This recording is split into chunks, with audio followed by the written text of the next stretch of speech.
Yo, yo, yo, that my kitchen, yo, with Jaycool. Welcome to the second edition of That My Kitchen, yo. I wasn't sure if I was going to do this again, but it was actually kind of fun. And if people don't watch it, they don't watch it. If they do, they do. So what I've done now, I'm going to make something called Fleischpflanzerl. So you may know them as frikadellen, but frikadelle comes from the French, and Fleischpflanzerl is actually the German word for it. It comes from Fleisch, which is meat, and Pflanzerl. Pflann is the pan, Pfanne, pan, what you cook it in, frying pan, and Zelten, which is an old word for flat cake. So it's literally a flat panned meat cake. Yeah. So now we're gonna make that today, and so I got about 2.2 pounds of ground meat, and I'm saying ground meat because in Germany it's not usually ground beef. It's a mixture of beef and pork. So it's a ground mixture of beef and pork. So now I'm not going to make this like any German does. I put my own twist on this, and I doubt any German makes it the way I make it. Who knows? Maybe they do, or maybe some do.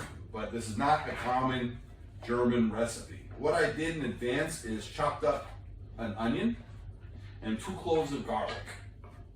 And I'm putting them in right now with the meat. So in order to hold it together, of course, you need some egg. Putting in 1 egg per about, for about each pound of meat, you put in 1 egg. So for a kilo, I want 2 eggs. So then, of course, you want some salt. Salt always goes in just about everything, of course. And then some pepper. Right now, I'm not too far from a German recipe. Salt, pepper, onions, and meat, and eggs. And also put in some breadcrumbs. I'm still not too far from the German recipe. This is where I go off the recipe. So I add a good helping of ketchup, a nice big dollop of mustard. And I use German mustard for this. We buy French's mustard because I just like it much better than the German mustard. French's brand is an American mustard for you Germans out there. And but I prefer the German mustard for this for some reason. I don't know why. Maybe it's because it's cheaper, a lot cheaper.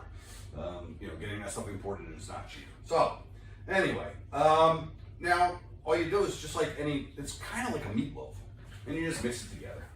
And right now, what I did, I don't know if I said this already or not. What I did is, after I chopped up the onion and the garlic, I put a pan on the stove at about medium-high, and with some oil in it, so that it's nice and hot when I'm done making these things. You just grab yourself a wad, make yourself kind of like a hamburger. So it's bigger than a meatball, but really, we could even take a little bit off of that. It's smaller than a hamburger and rounder than a hamburger. So it's not round, it's oblong, I guess, oval. And you make a whole bunch of those. I'll probably get about 10 out of this. At this point, once you got them into the form that you want them, this oval, flat meat cakes.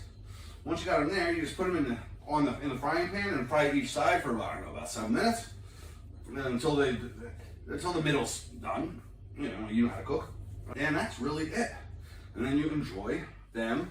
The Germans enjoy them commonly with something called Jaycool, which is it's a red cabbage, but it's soaked in vinegar, and it's really quite tasty. I'll show you the next time I eat it. Maybe I'll show you. Anyway, or what we often do is eat it like a hamburger. Put it on a hard roll, throw some more ketchup on top, and eat it as if it was a hamburger. So now I'm going to throw these in the frying pan and cook them for about 7 minutes on each side, or until the middle's done. I like the outside a little bit burnt, so a little crust on the outside, and the middle nicely done. So if you got a second, come here and take a look. Come on. So that's what they look like in the pan.